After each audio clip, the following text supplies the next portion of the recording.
17 तारीख थी। पंजाब में सरकार बने हुए कल 18 महीने हुए हैं।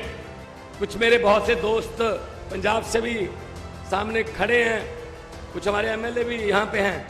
आप पंजाब में फोन लगाओ, शर्त लगाता हूं, मीडिया खड़ा है, आम आदमी पार्टी की पंजाब में सरकार के 18 महीने और शिवराज चौहान के 18 साल मिला के देख लो। 36,000 से ज्यादा सरकारी नौकरियों के नियुक्ति पत्र देकर आपके सामने खड़ा हूं। ऐसे नहीं आते हम लोग। 90% पंजाब के घरों का बिजली का बिल जीरो करके आपके सामने आया हूं। रीवा वालों, पूछ लो फोन करके। पंजाब में 28,000 कच्चे मुलाजिमों को पक्के किया है।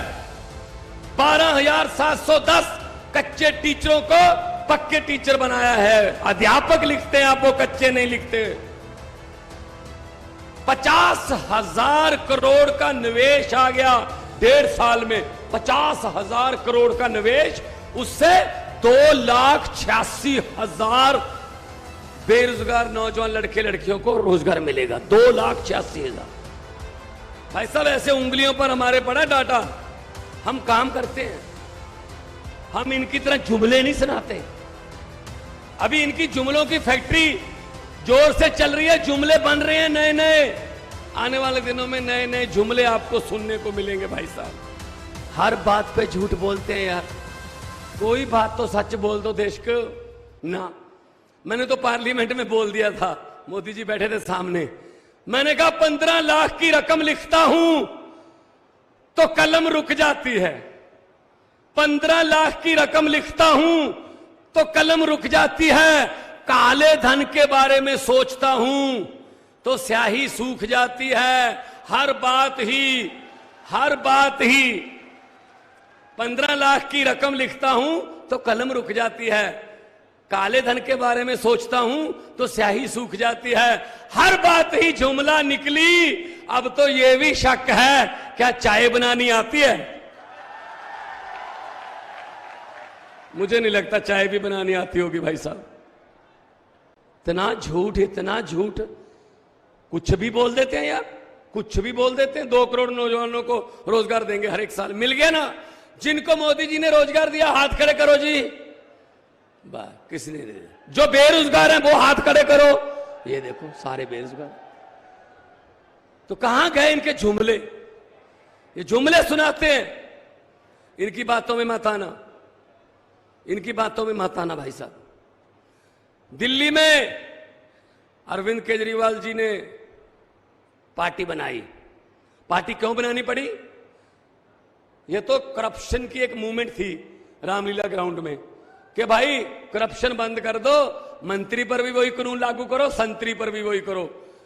इन्होंने चिढ़ाया, ऐसे सड़क पर बैठकर कानून नहीं बनते। इलेक्शन लड़ो, जीत कर आइए, जीत कर आइए। पार्टी बना ली, हम तो जीत कर आ गए, वो खुद हार गए। तो पहली मर्तबा 67 सीट आई, बीजेपी की 3। दूसरी बार 63, बीजेपी की 7। लगातार तीसरी बार दिल्ली में सरकार है। क्यों है? क्योंकि हालांकि दिल्ली में तंग करते हैं, बहुत काम नहीं करने देते, क्योंकि ईमानदार सरकार है, क्योंकि दिल्ली के स्कूलों को प्राइवेट से अच्छा कर दिया, क्योंकि दिल्ली में जो इलाज है गरीब का भी बिल्कुल फ्री है। चाहे 40 लाख का कोई ऑपरेशन है, चाहे पैरासीटामोल की कोई गोली है। भाई साहब, पंजाब में भी कर दिया हमने, इनसे सीख रहे हैं हम भी। यह बात होती है भाई साहब। अभी पंजाब, दिल्ली में पहले लागू था, पंजाब में भी कर दिया। अगर पंजाब का कोई जवान पुलिस का या फिर फौज का कोई भी जवान ड्यूटी दौरान शहीद होता है तो उसको 1 करोड़ रुपए की सम्मान राशि देते हैं भाई साहब। 1 करोड़ रुपए। अभी हमारे 4 जांबाज शहीद हुए हैं अनंतनाग में। आतंकवादियों से मुठभेड़ में। एक पंजाब का है कर्नल मनप्रीत सिंह। सोच सकते हो कितने देशभक्त लोग हैं हम लोग, कितने वतनप्रस्त लोग हैं। तीसरी पीढ़ी, एक दादा, दादे के 2 भाई, वो भी फौज में, बाप भी फौज में, खुद कर्नल मनप्रीत फौज में, और उसके 6 साल के बेटे ने उसके अंतिम संस्कार पर फौज की वर्दी पहनकर 6 साल के बेटे ने ऐसे सलूट किया कि मैं भी फौज में जाऊंगा। और दूसरी तरफ शर्म आनी चाहिए इनको। दूसरी तरफ जब वो शहीद हो चुके थे, न्यूज आ गई, खबरें आ गई, नीचे पट्टी चल रही थी कि वो शहीद हो गए। उस समय हमारे देश के प्रधानमंत्री, उस समय हमारे देश के होम मिनिस्टर और डिफेंस मिनिस्टर अमित शाह और राजनाथ, उन पर फूलों की बरखा हो रही थी। अपने ऑफिस में दिल्ली में वो G20 के जश्न मना रहे थे। शर्म नहीं आनी थी यार इनको। एक तरफ भगत सिंह की धरती, एक तरफ भगत सिंह की सोच। भगत सिंह ने क्या लिखा? कहता इस कदर वाकिफ हो चुकी है मेरी कलम मेरे किरदार से, इस कदर वाकिफ हो चुकी है मेरी कलम मेरे किरदार से कि इश्क भी लिखता हूं इनकलाब लिखा जाता है। और ये देश के वारिस बन के बैठ गए। इनके बाप का है देश। कभी कहते हैं हम इसका नाम बदल देंगे। देश का नाम बदल दोगे? कहते जी, फिर मैंने कहा इंडियन आर्मी का नाम क्या रखोगे? फिर IPL का नाम भी चेंज करना पड़ेगा, SBI का नाम भी चेंज करना पड़ेगा, RBI का नाम भी चेंज करना पड़ेगा, make in India, skill India, Khelo India. India लफ्ज से इनको है ना, क्योंकि हमारा गठजोड़ का नाम इंडिया है। कितना कुछ बदलोगे? मैंने कहा इतना बदलने की बजाय एक को बदल दो बस, मोदी को बदल दो बस। अभी नया आपको सुनाता हूं। जो हॉस्टल में रहते हैं ना बच्चे, कॉलेज में, यूनिवर्सिटी के हॉस्टलों में बच्चे जो पढ़ते हैं, हॉस्टल की फीस पर 18% GST लगाने वाले हैं। हॉस्टल की फीस पर। इसका मतलब एक और नारा जल्दी आएगा, ना खुद पढ़ा हूं ना किसी को पढ़ने दूंगा। उनको क्या पता भाई साहब हॉस्टल की फीस चुकानी कितनी मुश्किल होती है। 4 पढ़ा है भाई साहब, 4थी पास राजा है, आपको तो पता ही है। तो इनसे क्या उम्मीद रखेंगे हम? इनसे क्या उम्मीद रखेंगे हम? इसीलिए आपके पास आए हैं। क्या हो? बदलें। और हमारा तो चुनाव चिन्ह भी ऐसा है जो सफाई करता है, झाड़ू।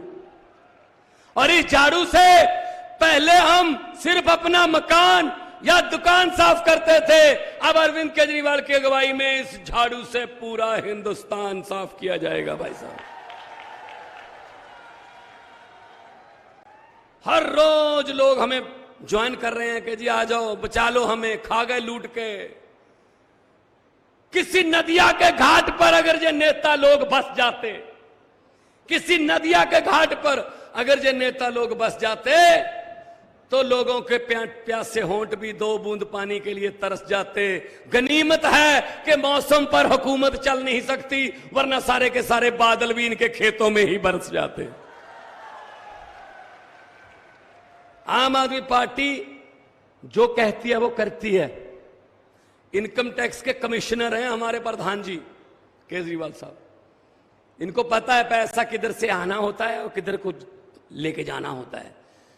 और टैक्स का पैसा आता है खजाने में, खजाने का मुंह जनता की तरफ। अब ये क्या कहते हैं, 300 यूनिट बिजली फ्री कर दी गरीबों को, बच्चों की शिक्षा मुफ्त कर दी, इलाज मुफ्त कर दिया। तो मोदी जी क्या कहते हैं, अरविंद केजरीवाल फ्री की रेवड़ी बांटता है। अच्छा, हमने गरीब की बिजली 2 बल्ब जिसके घर पे हैं उसकी बिजली फ्री कर दी तो रेवड़ी हो गई। तो 15 लाख वाला पापड़ किसने बेचा था? 15 लाख। आ गया 15 लाख भाई साहब?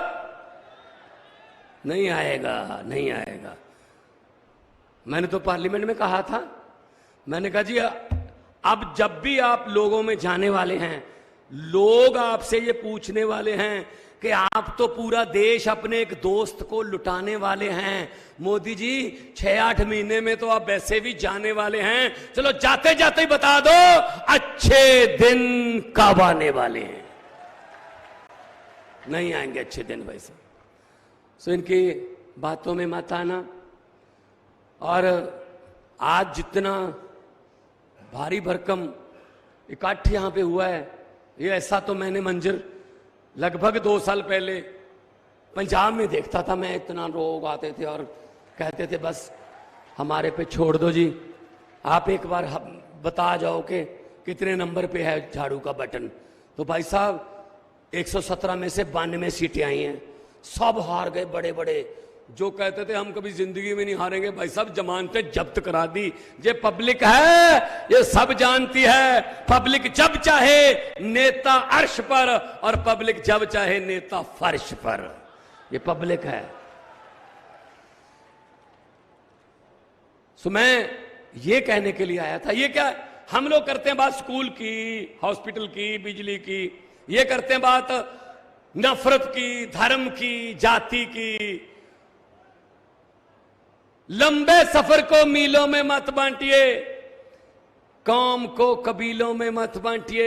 एक बहता दरिया है मेरा भारत देश, इसको नदियों और झीलों में मत बांटिए। तो इसीलिए आपके पास आए हैं कि ये हमारा हौसला बढ़ जाता है जब आप ऐसे आते हो ना। अगर मामा ने ये करनी हो रैली ना, करोड़ों रुपए लगते हैं। शिवराज चौहान ने अगर ये इतनी बड़ी रैली करनी हो, करोड़ों लगते हैं, करोड़ों रुपया खर्च करना पड़ता है। हमें तो कुछ नहीं करता, हम तो आप आ जाते हो, हम आ जाते हैं, बातचीत हो जाती है और उसी से आप कहते हो यार बंदे अच्छे लग रहे हैं यार, अपने जैसे बंदे हैं यार, ये तो अपने घर की तरह ही परिवार के मेंबर हैं। इसीलिए भाई साहब हम लोग है ही आपके परिवार के मेंबर हैं, हम लोग बेगाने नहीं हैं, हम लोग वतन परस्त लोग हैं, देश को प्यार करने वाले लोग हैं भाई साहब। तो 2 नारे लगाओ, दोनों हाथ ऊपर उठाकर 2 नारे लगवाने। इनकलाब। देखो देखो पता क्या है, यहां बीजेपी वाले भी आए होंगे, कुछ तो आए होंगे, उनको भेजते हैं ना, उनको भेजते हैं उनके नेता, उनके आका कि चेक करो ये रीवा में रैली में केजरीवाल जी ने क्या बोला। उन्हें ये बोला, वो कहेंगे ये भगवंत मान ने क्या बोला, ये बोला। अच्छा नारे कितनी जोर से लग रहे थे तब इतनी जोर से नारे लगाओ, तब उनको ये कहना पड़े। ये बात पूछने की क्या बात है जी, आपके घर पे भी तो सुने होंगे। इतनी जोर से नारे लगने चाहिए। इनकलाब, इनकलाब, भारत माता की वंदे, बोले सोनिहाल। बहुत बहुत धन्यवाद, बहुत बहुत शुक्रिया, इतने प्यार से, इज्जत से, सम्मान से मुझे आपने सुना। खुश रहो, आबाद रहो, जिंदाबाद रहो। Thank you.